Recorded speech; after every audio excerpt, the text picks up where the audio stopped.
Boa noite, igreja. A paz. Amém. Bom, eu sou uma filha amada de Deus, lutando contra a dependência emocional, carência, procrastinação, orfandade, rejeição, ira, e meu nome é Júlia. Eu não fui planejada pelos meus pais, os dois eram bem jovens e namoravam.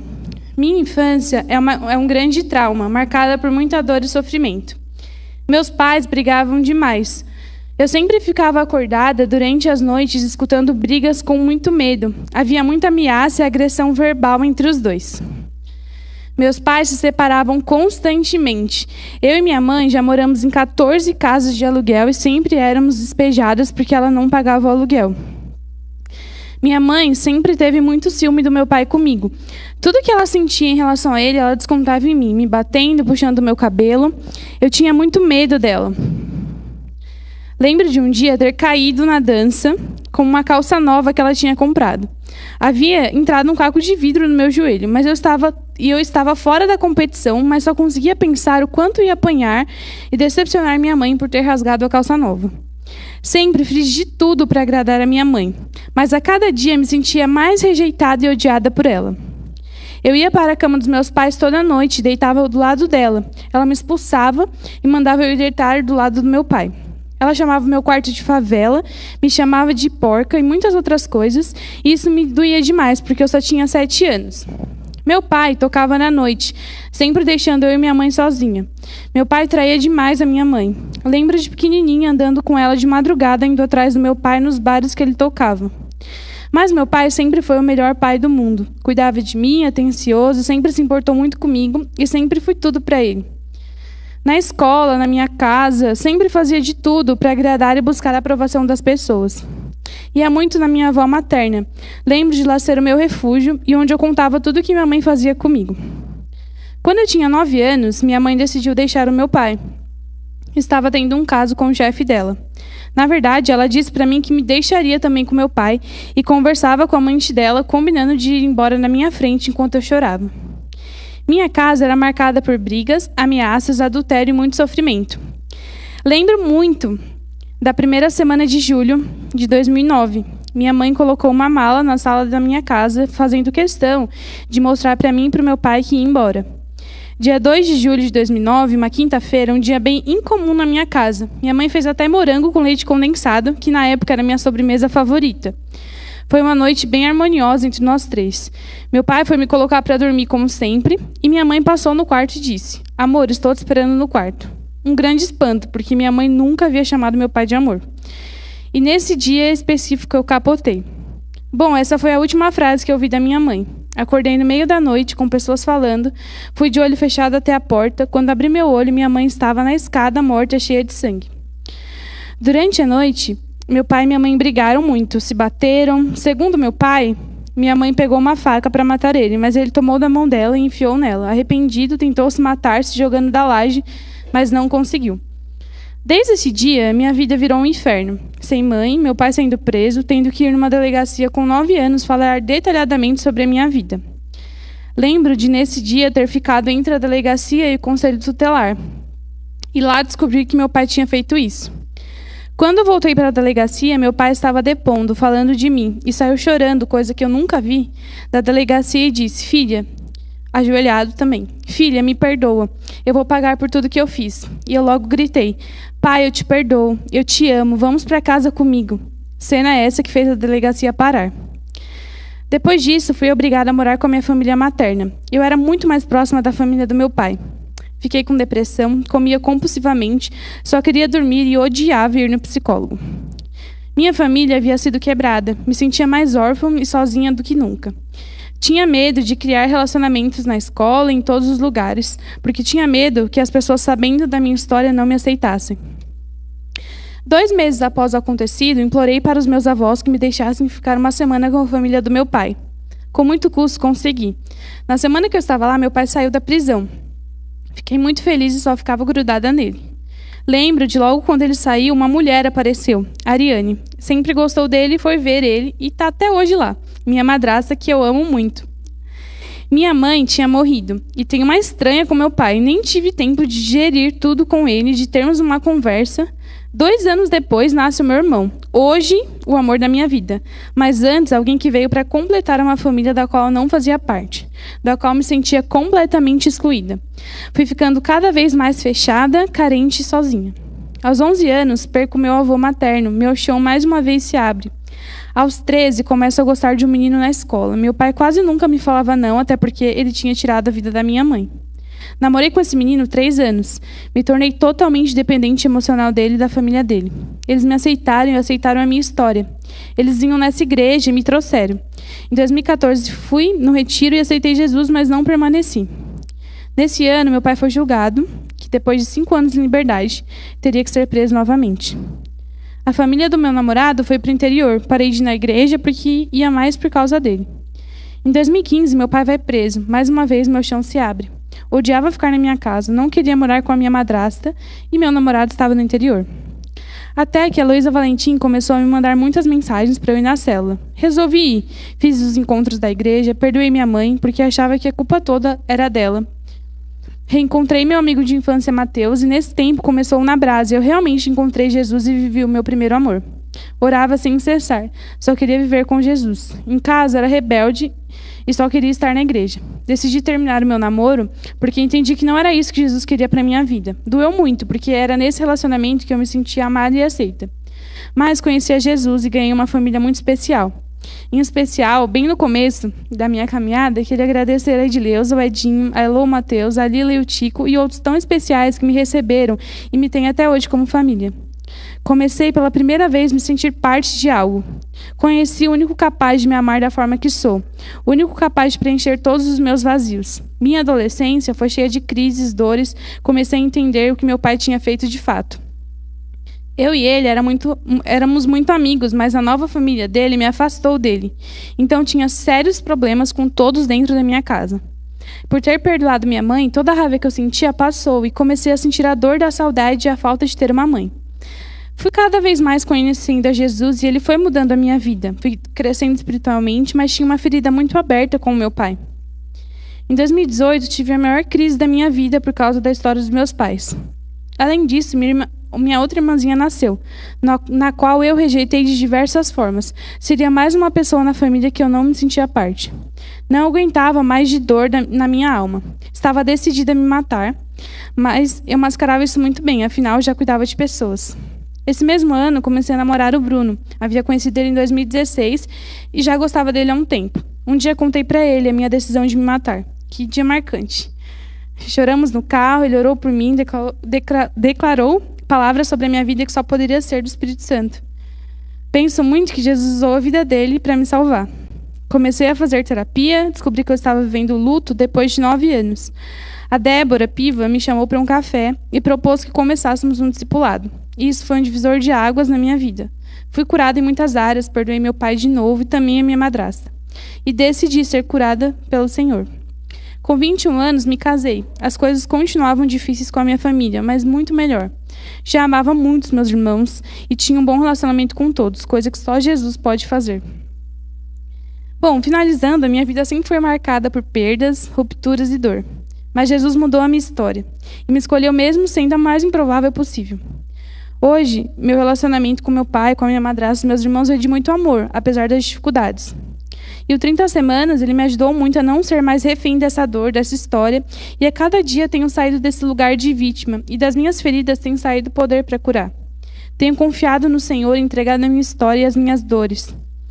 Também no 30 Semanas, finalmente encontrei a minha verdadeira identidade de filha amada, e entendi que o Senhor nunca me rejeita. Ainda tenho muitas dores, muitas dificuldades com meu pai, muitas feridas, dificuldades de administrar as minhas emoções, dificuldades em depender da opinião das pessoas, mas com uma só certeza e confiança. Filipenses 1:6. Estou convencido de que aquele que começou a boa obra em vocês vai completá-la até o dia de Cristo Jesus. Obrigada pelo silêncio de vocês.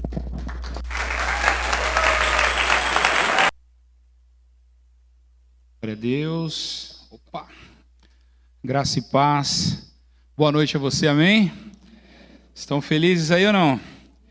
Glória a Deus.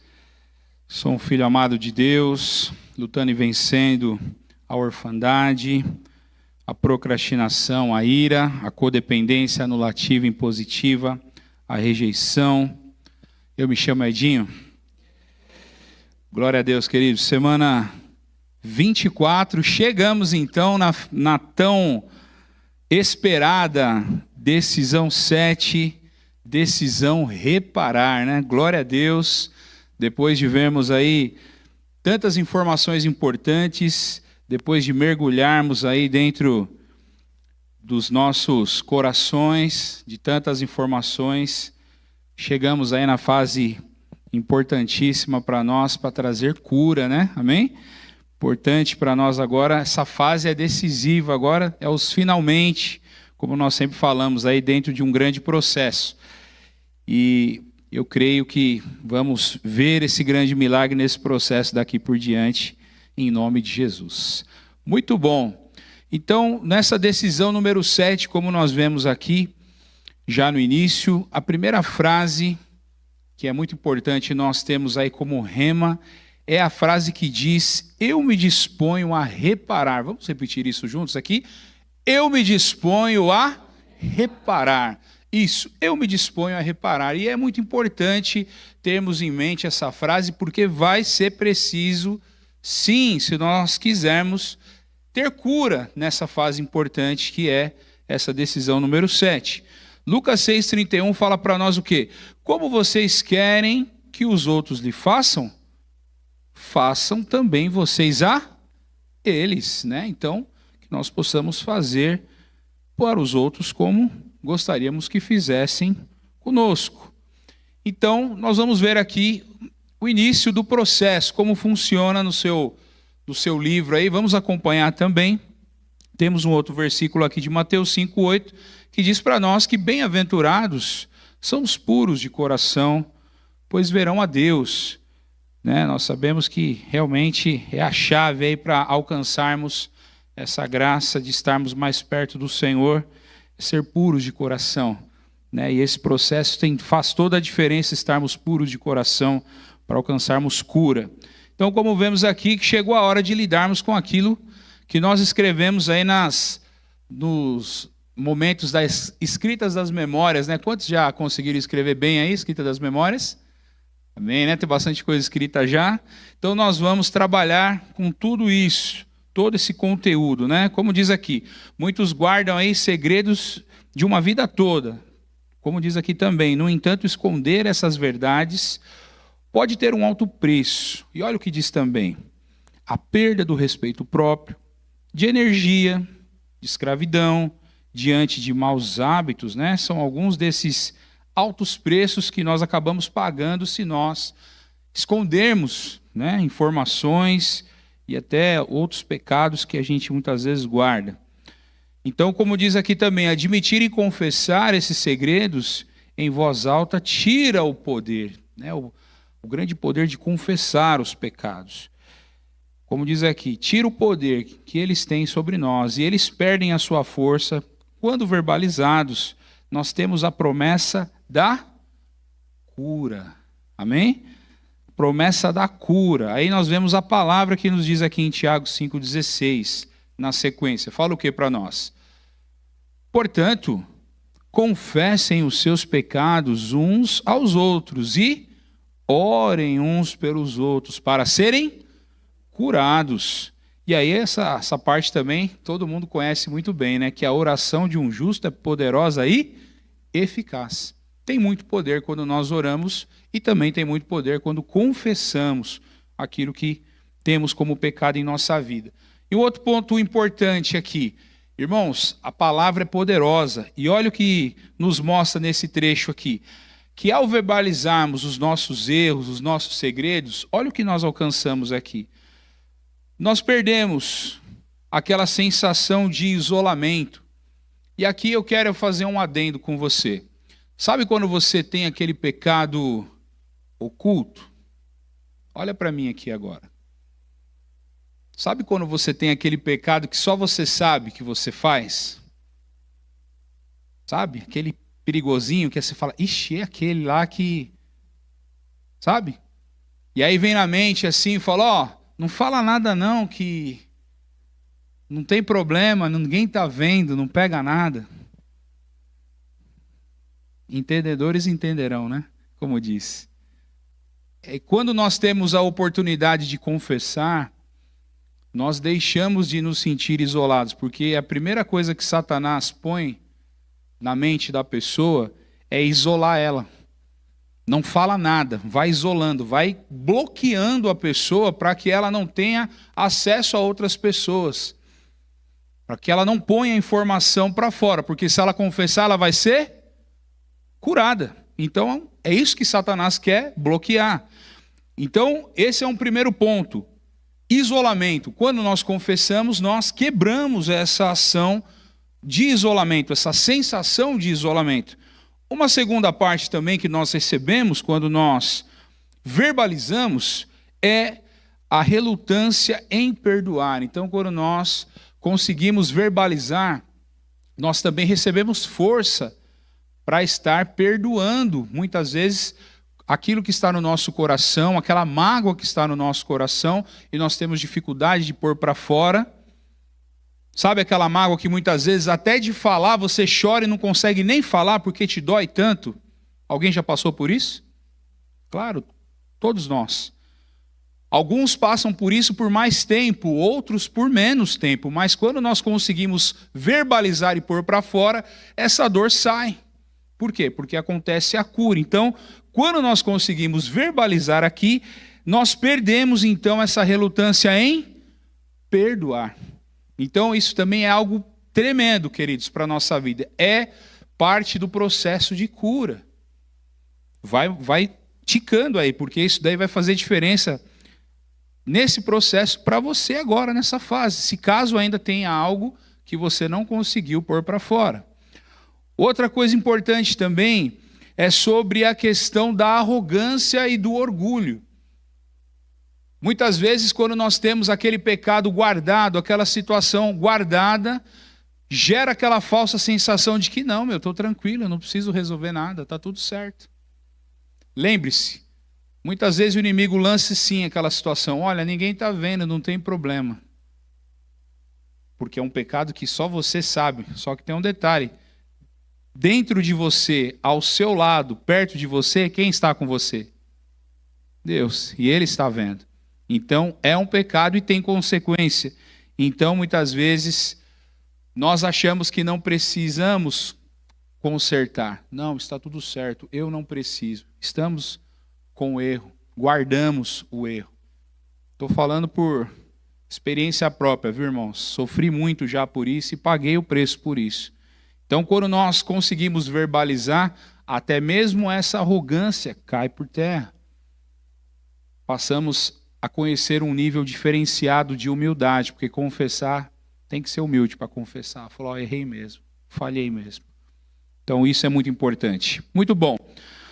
Uma outra coisa também importante, nesse processo, perdemos a tendência de negar a verdade. Está ligado a isso, né? Se você confessa, você também não vai mais negar a verdade. Não vai falar mentira. Ganhará a cura prometida por Deus na Bíblia, como nós falamos aqui, recebemos cura. Ganhará a liberdade completa e, por último aqui, ganhará o apoio das pessoas. Então, esse processo aqui, ele faz toda a diferença quando nós conseguimos pôr em prática. É algo difícil? É, porque qual é o principal oponente para que todas essas chaves aqui sejam viradas? Quem sabe dizer aqui? Assim, sou eu mesmo. Somos nós. Nós mesmos, muitas vezes, temos resistência. Por quê? Porque aquela razão, aquele direito que até então nós falamos, não, mas essa pessoa ela não tem o direito de ser perdoada. Não está certo o que ela fez para mim. Ela não tem o direito. Muitas vezes tem isso na nossa mente. Mas aí quando nós entendemos todo o processo, a graça de Deus, o perdão de Deus e tudo que nós já vimos até aqui, nós falamos, não, eu não tenho o direito de me manter magoado. E aí eu vou, em nome de Jesus, eu fui perdoado, então eu preciso perdoar. E aí eu vou e reparo a situação. Faço a reparação. Muito bom. Tudo bem até aqui, irmãos? Beleza? Amém, né? Vamos lá. Olha o que diz aqui, ó. Fazendo então esse processo, com esses passos, olha o que está dizendo aqui. Isso o encorajará a andar próximo ao seu confidente. Isso é bom. Todos já têm confidente aqui, né? Amém? Muito bom. Esse confidente vai te dar um tremendo auxílio. A partilha, está dizendo aqui também, ela aproxima as pessoas. E também quando você confessa, é levado a um novo nível de maturidade. É muito bom, porque a gente consegue colocar para fora tudo aquilo que estamos sentindo. Então nos traz maturidade, ousadia, coragem. Como disse aqui um grande líder, e esse líder ele trabalha com lideranças também, John Maxwell, né? Ele tem uma frase muito importante. Olha o que ele diz aqui, ó.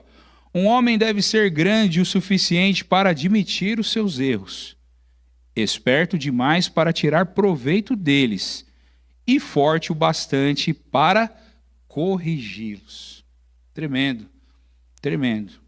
Que nós possamos também ser assim, em nome de Jesus. Muito bom. Aí diz aqui para nós, muitos até admitem que erram, estão dispostos a reparar os seus erros e a saírem da superficialidade e limitações emocionais, mas querem fazer isso de forma muito drástica. E é como se estivessem andando de carro em uma movimentada rodovia e resolvessem parar no meio dela. Já viram isso? Certamente o tráfego intenso os atropelaria e causaria um engavetamento de grandes proporções. Olha um adendo aqui, você não pode parar no meio da via para resolver o problema.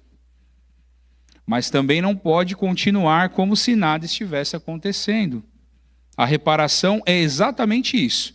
É logo depois de tomar a consciência de que aconteceu algo de errado em sua história. Identificada a pessoa que está envolvida no erro. Verifica-se a necessidade de reparação, mas isso não pode ser feito de forma irresponsável.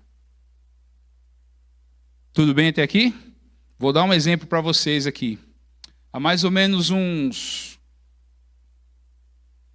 já tem uns 14, 15 anos atrás, uns 15 anos atrás mais ou menos, nós estávamos no outro prédio lá na Avenida Santo André. Todos lembram aqui? Alguns lembram, né? Nós estávamos lá. E determinado dia me chegou lá uma menina, ex-namorada minha. Meu Deus, eu li assim, falei, não acredito, chegou aqui. E aí me veio na minha cabeça, né? Veio um dia, veio 2 dias. Aí eu falei com a Edileuza, falei assim, nossa amor, tem uma pessoa aqui e eu estou sentindo no meu coração de conversar com essa pessoa, tal, não sei o que. Ela, quem é? Aí já, né? Já ficou, quem é? Eu falei, calma. Espera um pouquinho, vou te mostrar, calma. Ela chegou, olhou assim, falou assim, ó, a moça assim e tal. Ela falou, você não vai falar com ela? Eu falei, não, eu vou, eu estou sentindo, eu preciso falar com ela. 3ª vez. Eu falei, meu Deus, será que eu falo? Vou falar. Conclusão, falei com a moça. Sabe o que aconteceu? Nunca mais apareceu na igreja. Sumiu da igreja. Aí eu falei para o Senhor, será que era para eu ter falado com ela? Sim ou não? Não, não era o momento. Nem eu estava preparado e nem ela estava preparada para aquele momento. Porque eu fui querer, ainda a forma com que eu falei, ainda pior ainda, eu nem vou replicar aqui porque não é o momento. Mas, o que essa fase aqui, essa parte do texto está nos dizendo? Queridos, vai fazer o momento de reparação? Para um pouquinho, reflita, ore, fale, bom, Senhor, como devo fazer? Como posso fazer esse momento? A pessoa que eu preciso conversar está preparada para esse momento? É importante. Olha só. Na página aqui no livro antigo eu tenho, né, está na 257, diz assim, ó. Um ponto importante é ter sabedoria quando for fazer as reparações. O seu confidente poderá ajudar você nesse processo, porém, vale lembrar que pedidos de perdão e reparações devem ocorrer de tal maneira que não tragam mais danos do que já foram causados. Olha só que observação importante. Você não pode parar para consertar um erro causando prejuízos ainda maiores. Concorda com isso ou não?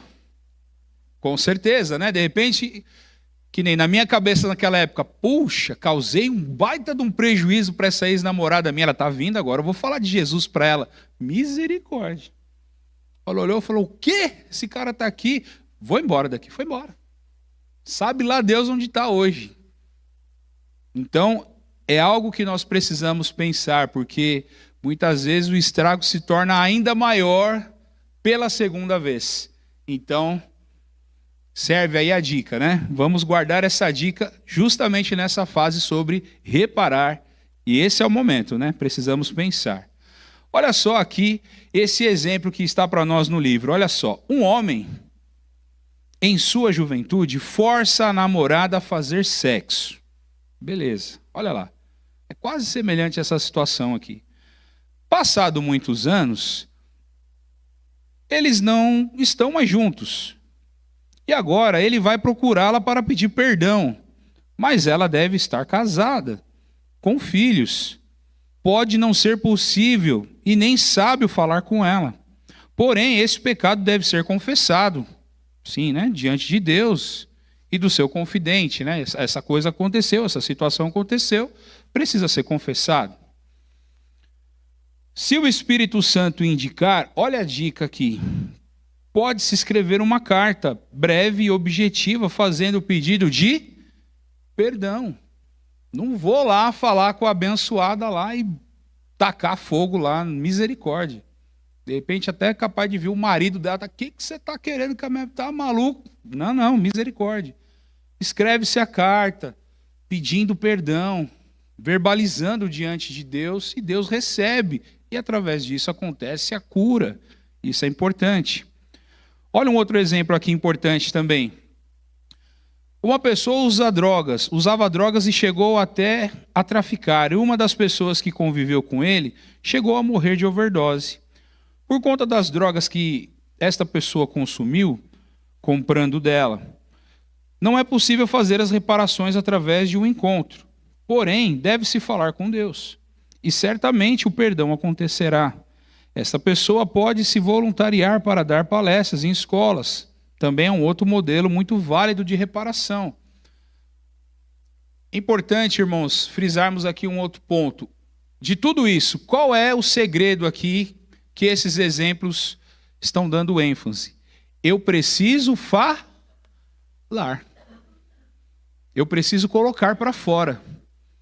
Eu preciso verbalizar de alguma maneira. Porque a palavra tem poder, irmãos. Deus criou o mundo falando. Todas as coisas acontecem primeiro no mundo espiritual e é através das palavras que são sementes, elas acontecem. E nós sabemos aqui, através desses dois exemplos, com as palavras nós temos cura. Por isso que a ênfase aqui desses dois exemplos. Façam como quiser fazer, lógico, seguindo aqui, mas falem. Põem para fora, não guardem. Ponham para fora, façam as reparações. Não guardem. Tudo bem até aqui? Glória a Deus, muito bem. Então aí nós temos aqui uma breve reflexão, para você até marcar aí no seu livrinho. Você consegue assumir os seus erros com frequência? É difícil? É fácil?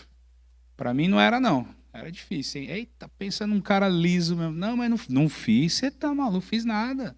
Não é culpa minha não. Fez, Edinho? Não fiz não. Marca aí no seu livro se você tem dificuldade para assumir aquilo que você faz.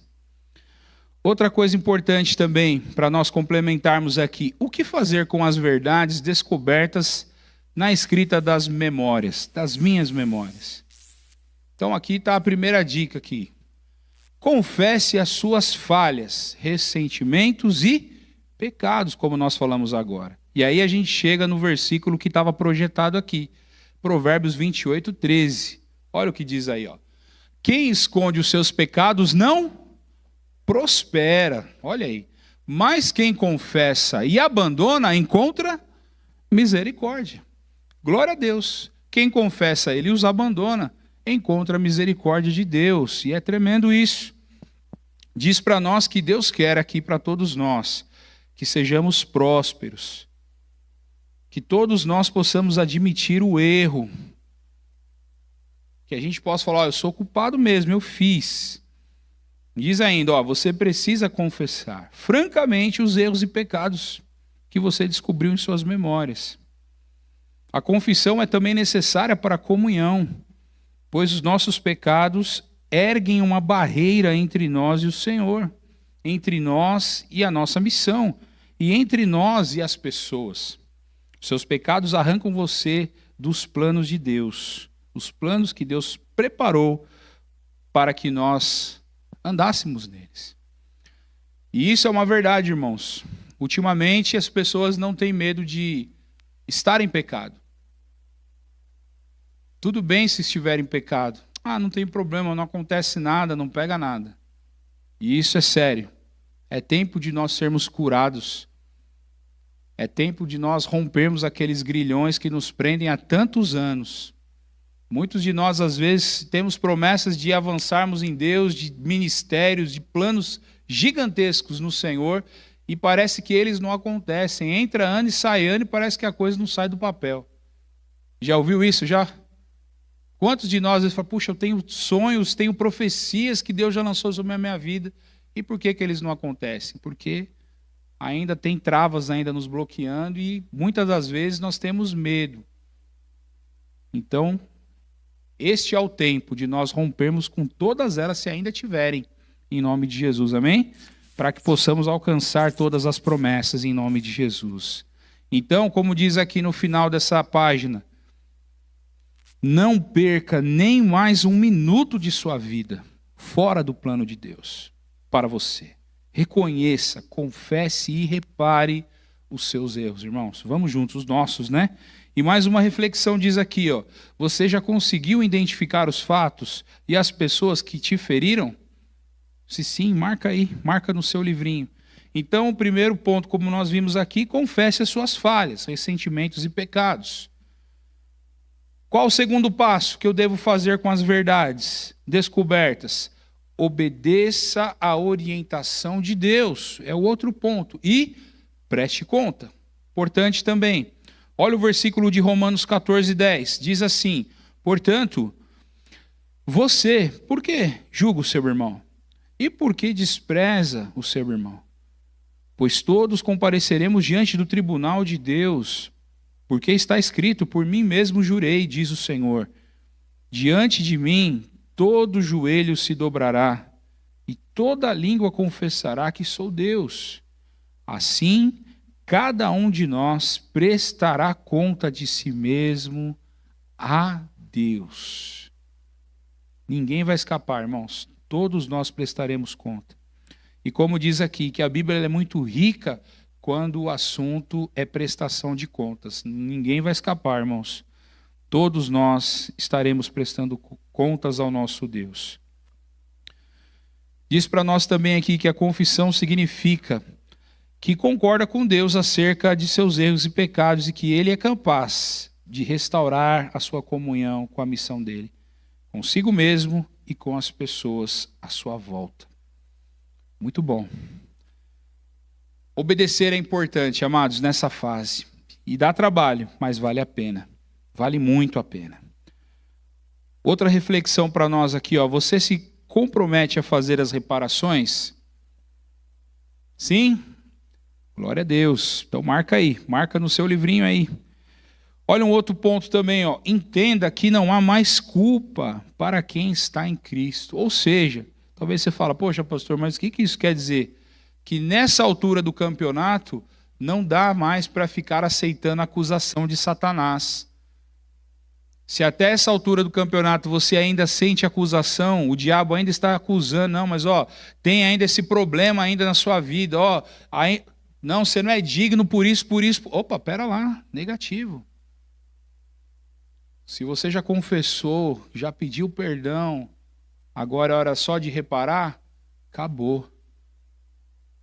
Pecado confessado não pode ser mais requerido, acabou, querido, amém? Não dá mais, já confessou, acabou. Como diz então aqui, entenda que não há mais culpa para quem está em Cristo. Romanos 8:1 fala o quê? Portanto, agora já não há condenação para os que estão em Cristo Jesus. Glória a Deus por isso, irmãos. Nós estamos em Cristo, amém? Glória a Deus. Estamos felizes por isso. É tão importante. Nós vemos aqui nessa próxima parte que existe uma grande batalha na nossa mente, irmãos. Por isso que é tão difícil. E essa parte, você pode ver, nós estamos vindo aqui há 24 semanas. E tem algumas semanas que dá mais sono. Hoje você está com muito sono. E pode crer, você vai sentir muito sono hoje. Por quê? Porque o diabo não quer que você entenda isso. Porque hoje é dia de consertar a casa. E o que ele puder fazer para você não prestar atenção no que você está recebendo hoje aqui, ele vai fazer. Então acorda, lava o rosto, não dorme não e presta atenção no que você está recebendo aqui. Porque se você consertar aqui, você vai sair daqui 100% curado. E daqui para frente, né, as ações que nós estamos compartilhando aqui hoje vai realmente virar a chave. Porque é isso aqui que resolve, irmãos. Reparar traz cura. Então não aceita não. Lute. Essa parte está falando aqui agora, olha só na outra página comigo aqui. Por vezes existe a tendência de recordar a vida pecaminosa que vivíamos antes de vir a Cristo. Memórias que deveriam estar mortas e enterradas há muito tempo, reaparecem muito vivas em nossa mente. Lembra quando você está escrevendo suas memórias, aí você lembra daquele tempo antigo, ou às vezes nem tão antigo. Você lembra, fala, aquele tempo atrás, nossa, era tão bom quando eu fazia isso e aquilo. Lembra? Nossa, aquelas baladas tal, enfim. Cada um sabe dos seus dias os dias mais doidos aí. E muitas vezes aqui, como fala, são dias de batalha na nossa mente. Você não pode controlar todos os pensamentos, mas deve escolher o que fazer com eles. Alimentar ou mortificar. Ou seja, o velho homem e a velha mulher vai bater na sua porta todo dia. O que você vai fazer com ele? O que você vai fazer com ela? Ou você mata, enterra, ou você abraça e anda de volta com ele, com ela. E essa guerra é diária, viu, queridos? É diária. Olha o que fala na sequência para nós. Se o pecado já foi confessado e o arrependimento aconteceu, essa parte é importantíssima, olha só. Então é certo que o pecado está perdoado e é hora de seguir em frente. Lembre-se que aquele que vai a Cristo através da fé é transformado em uma nova criatura. Lembra que nós estávamos falando sobre acusação? Agora há pouquinho nós falamos sobre isso, que nós não podemos aceitar acusação, porque se nós já oramos, confessamos, estamos em Cristo, não aceite acusação, estamos em Cristo. Olha lá, segundo aos Coríntios 5,17, fala isso. As coisas antigas já passaram, já foi. As lembranças e a culpa de pecados passados podem e devem ser entregues a Cristo Jesus e tem uma vida nova para vocês. Olha aí o que diz aí. Portanto, se alguém está em Cristo, é uma nova criação. As coisas antigas já passaram, eis que se fizeram novas. Então somos novas criaturas em Cristo. Muito bom. Olha o que diz aqui, se livrar da culpa restaura a sua confiança. Olha o que está linkado aqui, Se nós aceitamos a culpa, isso marca a nossa identidade. Perdemos a nossa confiança. Olha a chave aqui. Se nós aceitamos a culpa, muitas das vezes não conseguimos nem declarar que somos filhos de Deus. Perde a confiança. Então isso é muito sério. A acusação bloqueia a nossa identidade. Por isso nós não podemos aceitar isso. Olha o que diz aqui. Mais uma vez, se livrar da culpa restaura a sua confiança, seus relacionamentos e o permite sair do seu velho modo de viver, olhando para o retrovisor ou pelo retrovisor, que o mantém olhando para trás e criticando a si mesmo e a outros pelo que já passou. Nos destrava do passado e projeta para o futuro. uma nova vida com Cristo. Agora o que diz aqui, infelizmente, muitas pessoas insistem em dirigir as suas vidas olhando só para o retrovisor. Deus o convida a olhar para o para-brisas, aleluia. Imagine dirigir um carro olhando só para o retrovisor. Certamente ocorreriam muitos acidentes, com certeza, né? Então diz aqui, agarre-se à promessa, né? Nenhuma condenação há para os que estão em Cristo Jesus, como nós lemos aqui Romanos 8:1. Nenhuma condenação há, irmãos, amém? Nenhuma. Não aceite condenação do inimigo. Pastor, mas aconteceram situações e eu ainda me sinto atacado pelo inimigo. Confesse, ponha para fora, faça as reparações e mude de vida, para que a cura aconteça, para que o milagre chegue, para que a chave vire na sua vida e a sua vida seja transformada em nome de Jesus. Olha lá, reflita. Você carrega alguma culpa ainda? Se sim, marca alguma coisa aí se você ainda sente alguma culpa, alguma acusação de Satanás. E aí nós vamos ver aqui, já indo para a parte final, quais mudanças positivas você receberá ao confessar os seus pecados? Os benefícios, né, as benécias de tudo isso.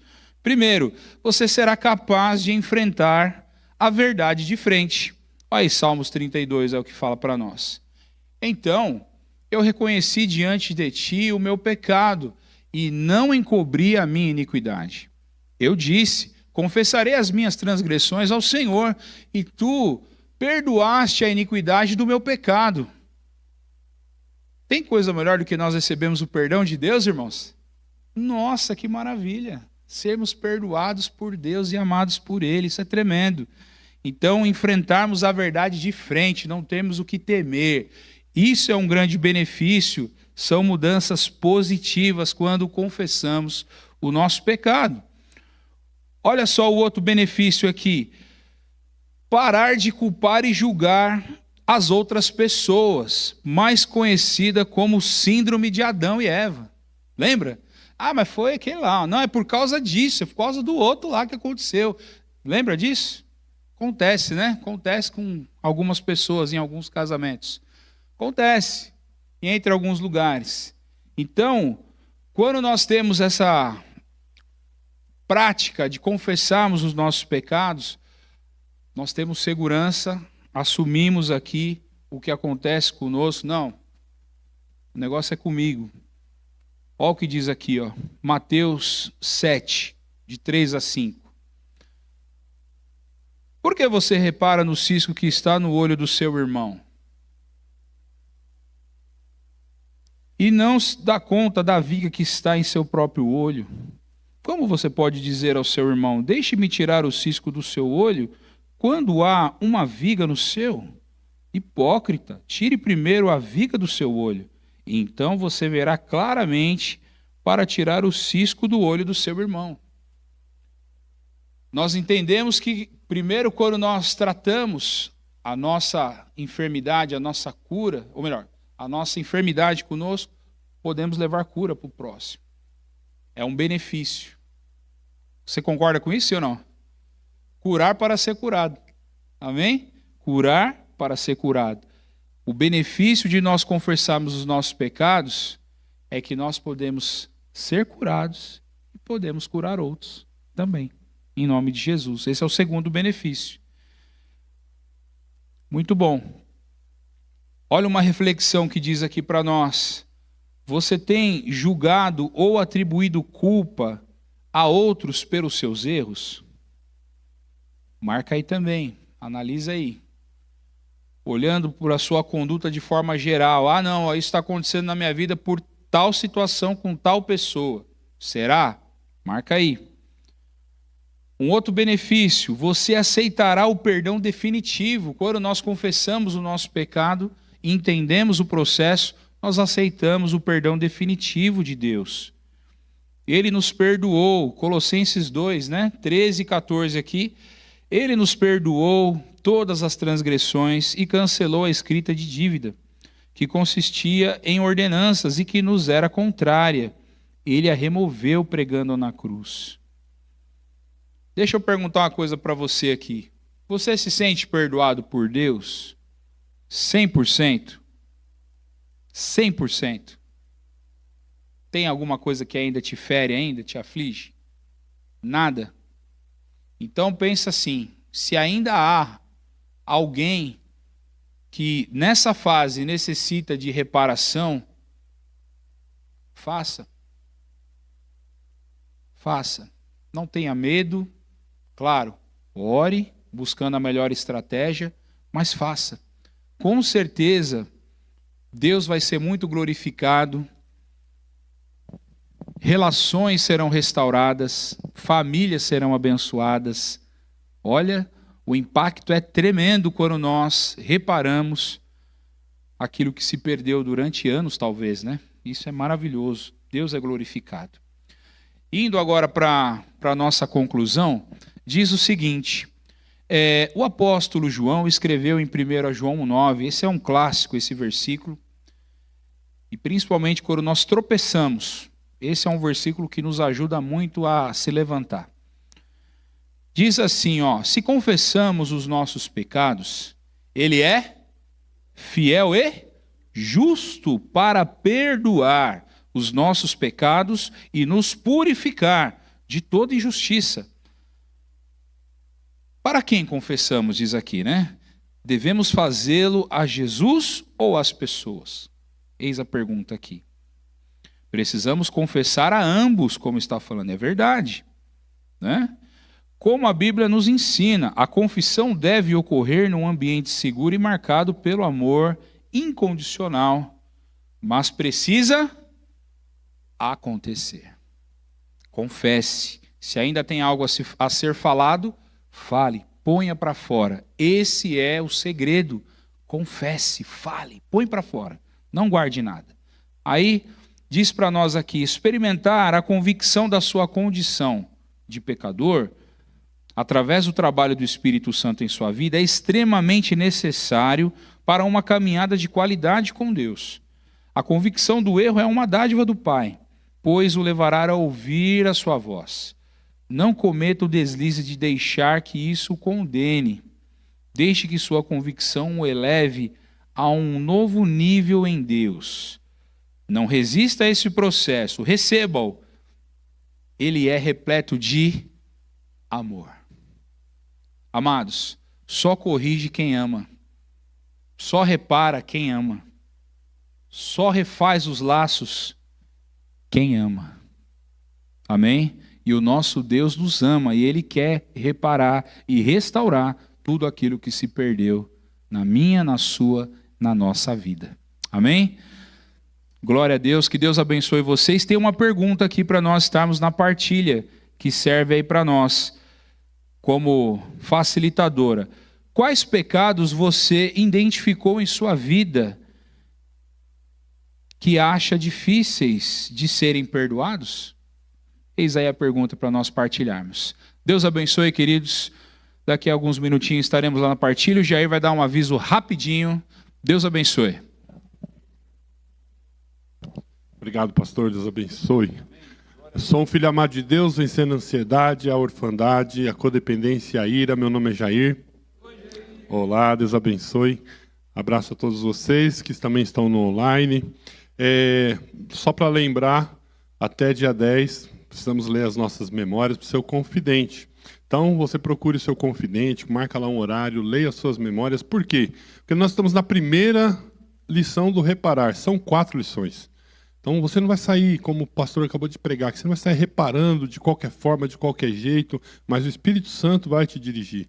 Então, você vai ler as suas memórias, o confidente vai te ajudar a você fazer essa lista de pessoas a quem você talvez tenha que fazer alguma reparação, ou que alguém que precise te pedir perdão também, você vai identificar isso durante essas 4 ministrações. Então não é para você sair correndo fazer as reparações, mas é importante que você leia. Primeiro, para que você não tenha que fazer o próximo ciclo por procrastinação, porque você tinha uma data, né, e você não respeitou a data. Então, vamos lá, vamos ler até 10 de setembro, para que você possa concluir o ciclo bonitinho, para que você faça suas reparações da forma mais adequada possível. Amém? Então, Deus abençoe e boa partilha para todos. Glória a Deus.